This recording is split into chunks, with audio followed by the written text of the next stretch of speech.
And I guess one of the biggest things they've talked about is just the communication issues on defensively. Is from your perspective, what have been those breakdowns, and how have you guys worked to try to, I guess, improve the communication? Well, I think some of it, once we got caught thinking we'd be better with the green dot, which is the communication between me and the guy on the field, and we weren't as good as we thought we would be. You know, we were good in practice. We thought it would carry over. It didn't carry over.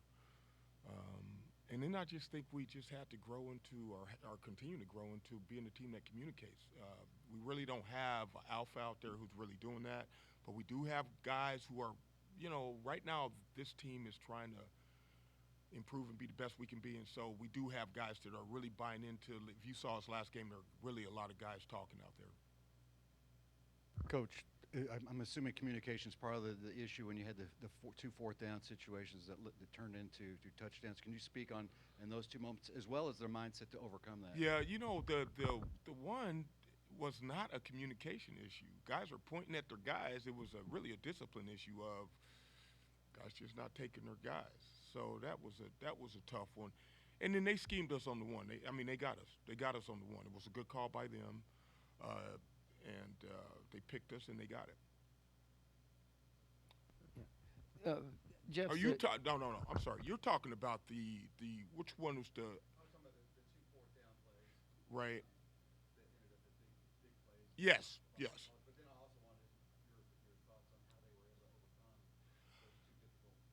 Well, this is the deal, man. And I told him at halftime because we had a guy on the bench and he was talking about, he was saying some things that I didn't agree with. I think that this defense right now is overcoming being a little bit fragile. And I said to them at halftime, I can come in here and MF everybody, and I've done that before, and I can go crazy. But that's not going to help this defense. But what we are going to do is we're going to stay positive and we're going to play to the end. We actually practiced that this week. We practiced being positive, being enthusiastic, celebrating with each other. I think that showed up on Friday night. like any coach, Jeff can be fiery. Were you surprised that he was so calm under the situation? You touched on this a little bit with you. Uh, the situation that presented itself the other night, I mean, could have gone wild, I guess. Yeah, yeah. My belief is, I used to be. This is my deal. Whatever's conducive to winning, that's what I try to do. If it requires being one way, I try to do that. If it requires being another way, I try to do that. Uh, and I always say win by one. So when we're in these games, I think that sometimes your ego can become involved. Uh, your feelings as a human being and how people perceive you can become involved. And I try never to let that affect me in that way. I try to do what's best for the team in that moment to help the team move forward, and in that particular moment to try to win that game.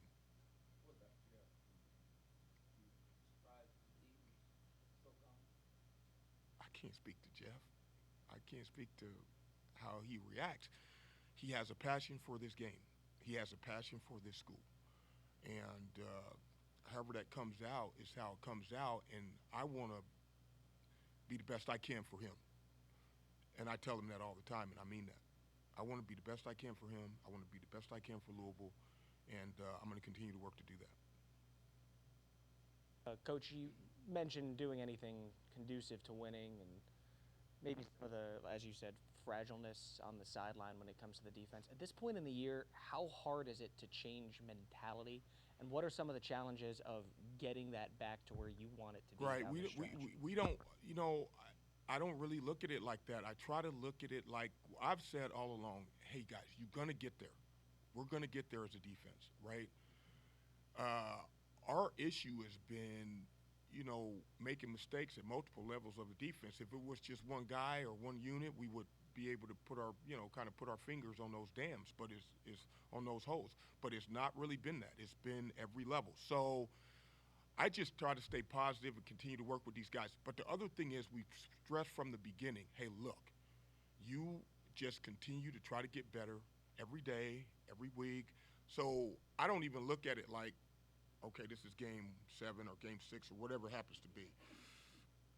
Because whether we were undefeated or had lost 4 games, we're still going to try to get better. Ron, there have been times this season where the defense has struggled to kind of contain the middle of the field and pass coverage. Yeah. From your perspective as the play caller, like what do you think is the fundamental issue with not being susceptible to giving up passing yards in the middle of the field? Well, you got to close the middle at times, and then guys got to cover their guys at times. Sometimes we got guys coming off of their guys who are not necessarily executing the call. But at the end of the day, you know, it comes down to the coach. I mean, you got to close the middle. You got to help the guys as much as you can. I think we've done some good things. I mean, it hasn't all been throw the ball down the middle of the field, but I think there are times where we have allowed throws down the middle that we would like to have back. Jeff has said multiple times that the calls need to get in quicker, and he's asked, I guess, to simplify the defense. What have you guys done to get the calls in quicker? And secondly, have you been surprised that you've had to simplify the defense? Those are great questions. Well, just having a plan. Sometimes the call's in there, but the processing of the call is not as quick as it needs to be. So to me, that's a function of the call itself. So you have to give them calls that they can function, that they can process quickly. And I think that helps. And the second part was, oh, yeah. This has happened to us before. So we have a bunch of veteran guys that we thought would have a little higher aptitude than they've had. And so we have had to be less ambitious in what we are asking them to do. And sometimes that can show up in practice where they can execute all those calls. But in a heat of battle is something different. And so we had to come to grips with that. And we, as aggressive and innovative as we would like to be, it's not always the right time for that particular unit. What do you see from Clemson and Cade Klubnik out there, and the light seems to come on for him? And how do you keep your defense mentally checked in when it's an offense that's going to produce, and you just got to keep them mentally in the game? This is what they do. That's wear you down. They wear you down. They say we're going to run the ball right here. We're going to run it right there. They do take their shots. The quarterback can maneuver a little bit, good straight ahead speed. The back's a big guy. He's a 230-pound guy. So they're going to run the ball downhill. That's why I'm saying, man, what I teach on defense is, hey, man, regardless of the circumstances, play the same. Now, has that taken hold as fast as I would have liked it to this year? No, it has not. But the reality is I'm going to preach that until the last snap. I want these guys to play the same regardless of what happens. And that really was Saturday. Like, somebody said, did you even know it was 20-0? No, I didn't know it was 20-0. I really didn't care if it was 20-0. So that's my deal. Is it a process to develop thick enough skin to do this job to where, I mean, every week, there'll be like one play and people are like, oh, you got to fire Ron English right now. I mean, is that something like through your career that you've kind of developed? Look, I've won more wars than you can win. I mean, I'm not saying I won them all, but I've won my share. So I just, man, don't think I learned this long ago. I learned it long ago. I learned it from Lloyd Carr. He said, Ron, this is the fishbowl at Michigan. He called me in before the first game, and he said, listen, you can't be cussing on the sideline, because I got a bad mouth. In practice, I'm cussing and all that. I said, listen, I'm not going to cuss on the sideline. He was worried because he knew that camera was going to be in my face. And I just believe in, on game day, keeping your poise. That's my deal. Because you ain't winning losing your poise, man. You're not winning. You're losing. So keep your poise. But in any event, he said, listen, this is what's going to happen. You're going to do well, and you're going to be great.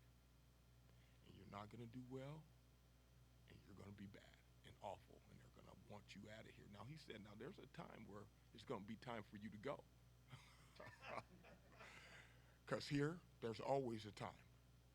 But you will speed up that process if you get caught up in what people's opinions are. So I don't read the articles or go on social media during the season. I go after the season. I go after the season. And then I can read about how I'm supposed to be fired and I'm the worst and stuff, and then woo, woo, woo.